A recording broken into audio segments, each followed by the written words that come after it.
vamos a hacer nuestros comentarios temerarios.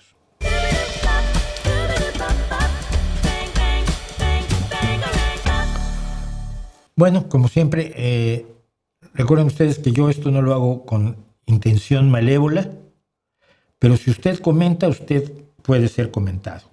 Julio Montenegro, que dice, la OTAN nos salvará de la Tercera Guerra Mundial, y mi respuesta es, quizás sí, pero si no lo hace, la OTAN es nuestra única oportunidad de no perderla.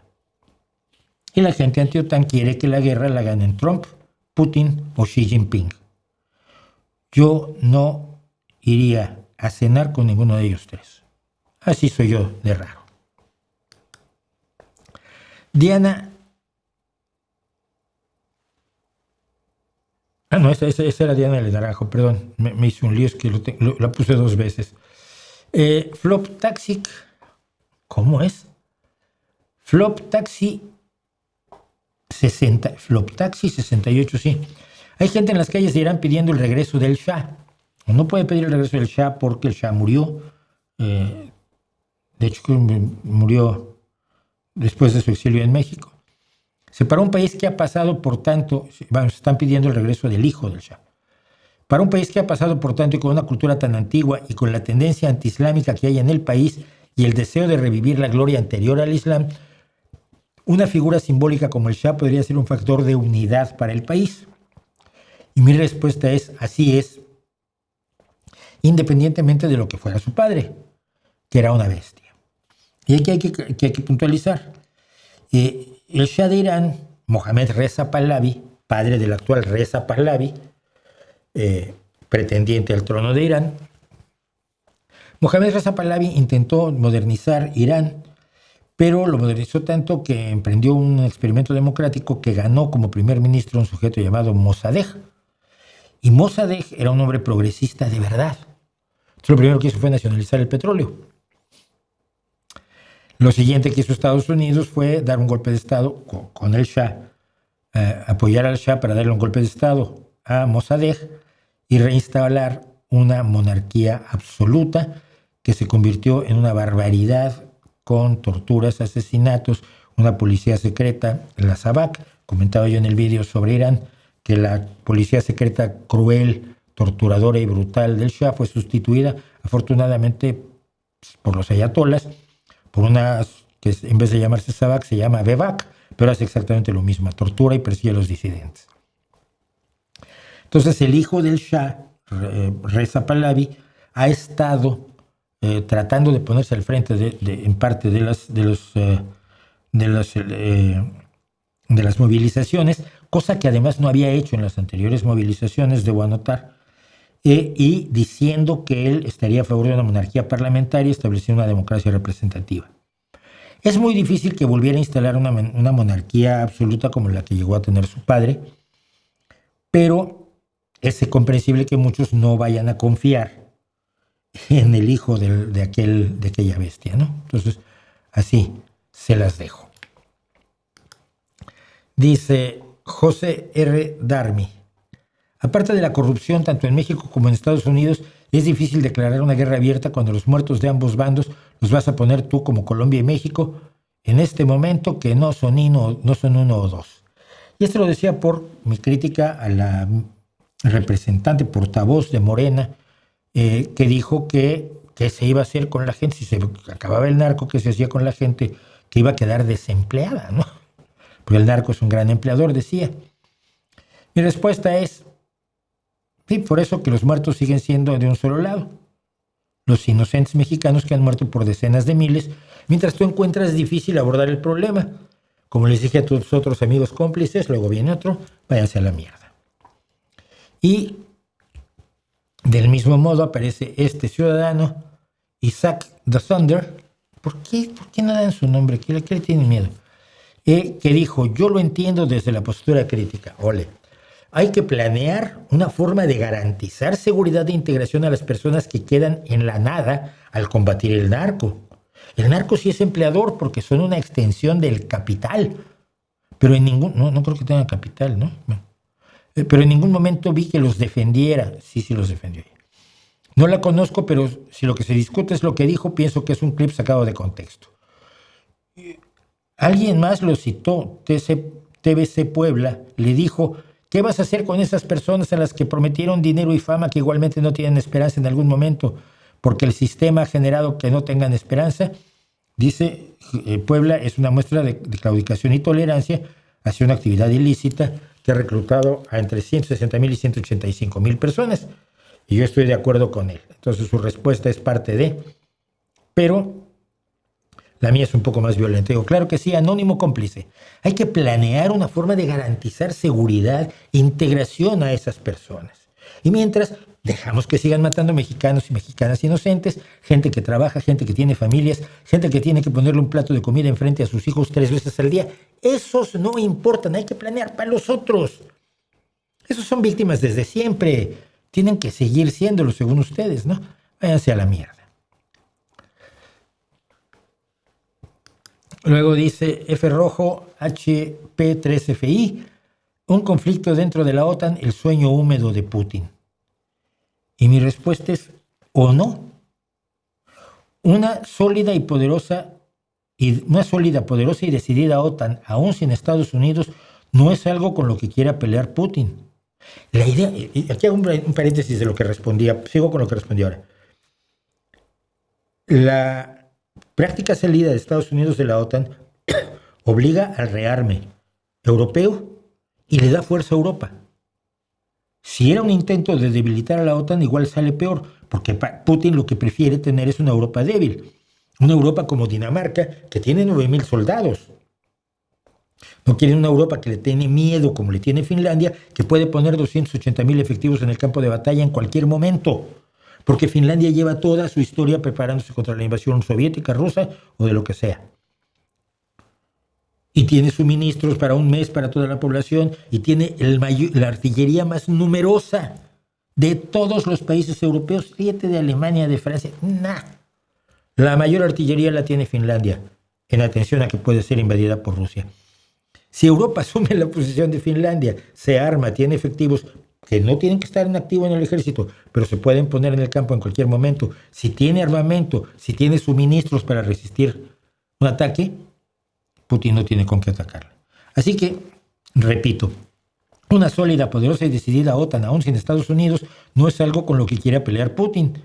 Si no ha podido con Ucrania en el mismo tiempo que tomó de ir de Operación Barbarossa, que fue la invasión de Hitler a la Unión Soviética, a la toma de Berlín, el tiempo que ha pasado desde que Putin atacó Ucrania hasta hoy es más, unos días más, del tiempo que tomó desde que Hitler atacó Rusia o la Unión Soviética, entró hasta la cocina, fue rechazado con apoyo del Lend-Lease de Occidente, esto nunca lo olvidemos, y cayó Berlín en mayo de 1945, es el mismo tiempo que Putin ha estado empantanado en Ucrania.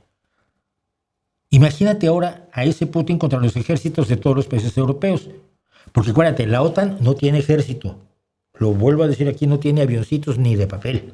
Su ejército son todos los ejércitos de la alianza. Y si los ejércitos de la alianza se fortalecen, la alianza se fortalece. Así que igual no es eso lo que quiere Putin. Me dice, punto, este es ya el colmo del seudónimo del anónimo vago. Punto. Lo divertido es que siguen hablando de Freud aunque lo detesten y pase un jajaja. No, mira. Seguimos hablando de Freud porque sigue destruyendo vidas. Porque la creencia en la patraña del psicoanálisis sigue destrozando a muchísimas personas. Además de que sigue sacándole dinero a muchísimos inocentes y rellenando los dineros a una punta de embusteros. Por eso se habla de ello, no por lo que tú crees. Y luego llegamos finalmente a nuestro premio Elton.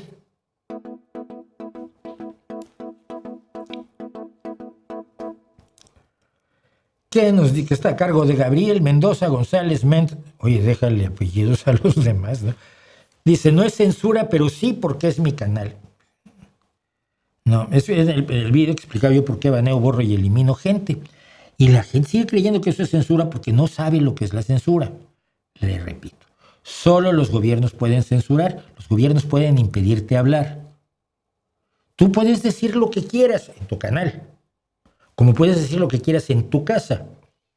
Pero si entras a mi casa, si yo te dejo entrar a mi casa, y en vez de hablar, empiezas a gritar y a mearte en la alfombra, mira, te va bien si solo te saco de la casa y no de premio te lleno la cara de dedos.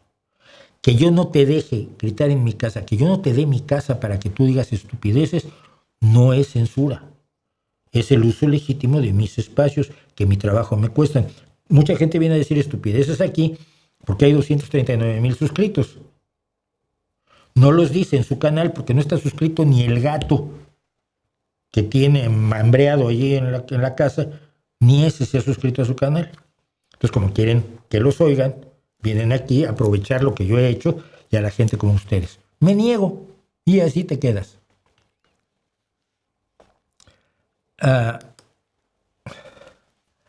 Claudio Jara Zárate 4309 dice: un zurdo que no protege el régimen iraní, raro. Y le pone, y le digo, te demostré en este vídeo precisamente que la mayoría de los progresistas no protegemos tiranos.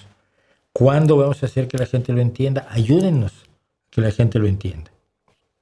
Porque luego el que sigue, el que está, el otro está aún peor, coquidez. Pero si la izquierda está en contra de Irán, ¿cómo no está en contra de Hamás si ellos están financiados por Irán? No, es que mira, aunque no estuvieran financiados por Irán, es un grupo terrorista que está buscando el asesinato de millones de personas. Pero mi respuesta es, también hemos estado contra Hamás, no la izquierda, que no existe, sino la izquierda mayoritaria y democrática, aunque hay una izquierda minoritaria, antisemita y ruidosa que calla o apoya al terrorismo incluso. Y le citaba: condenar los atentados terroristas de Hamás y la matanza indiscriminada de civiles palestinos en Gaza no es una cuestión de ideologías, es una cuestión de humanidad, dijo Pedro Sánchez el 26 de noviembre de 2025. Y le cité: la Internacional Socialista expresa su consternación y enérgica condena al criminal ataque perpetrado por Hamás hoy en Jerusalén, que ha causado la muerte de al menos 16 personas y dejado un saldo de heridos aún mayor. Declaración de la Internacional Socialista el 11 de junio de 2003, hace 22 años. Y así hemos estado siempre, de verdad. Y finalmente, finalmente no, hay otros. Alfredo Hernández 8575 dice: ¿qué quiere decir antes de la era común? ¿Quién la nombró así o no le gusta decir antes de Cristo? Es una enorme preocupación de los creyentes. Piensan que si dices antes de Cristo estás celebrando su religión. No es exactamente así, mira. Esto quiere decir que en el planeta usamos como era común un número determinado, un año determinado, para entendernos, que hoy sea 2026. Esto no quiere decir que para todos sea 2026. Los judíos tienen otro calendario, los budistas tienen otro calendario, los japoneses tienen otro calendario, muchísimas culturas, los zoroastrianos tienen otro calendario también, muchísimas culturas, religiones, grupos humanos, etcétera, tienen otros calendarios. Así es. Pero usamos uno común para entendernos. Pero el calendario que usamos no es antes de Cristo o después de Cristo, porque mira, hoy no es el 2026 después de Cristo, es el 2026 de la era común.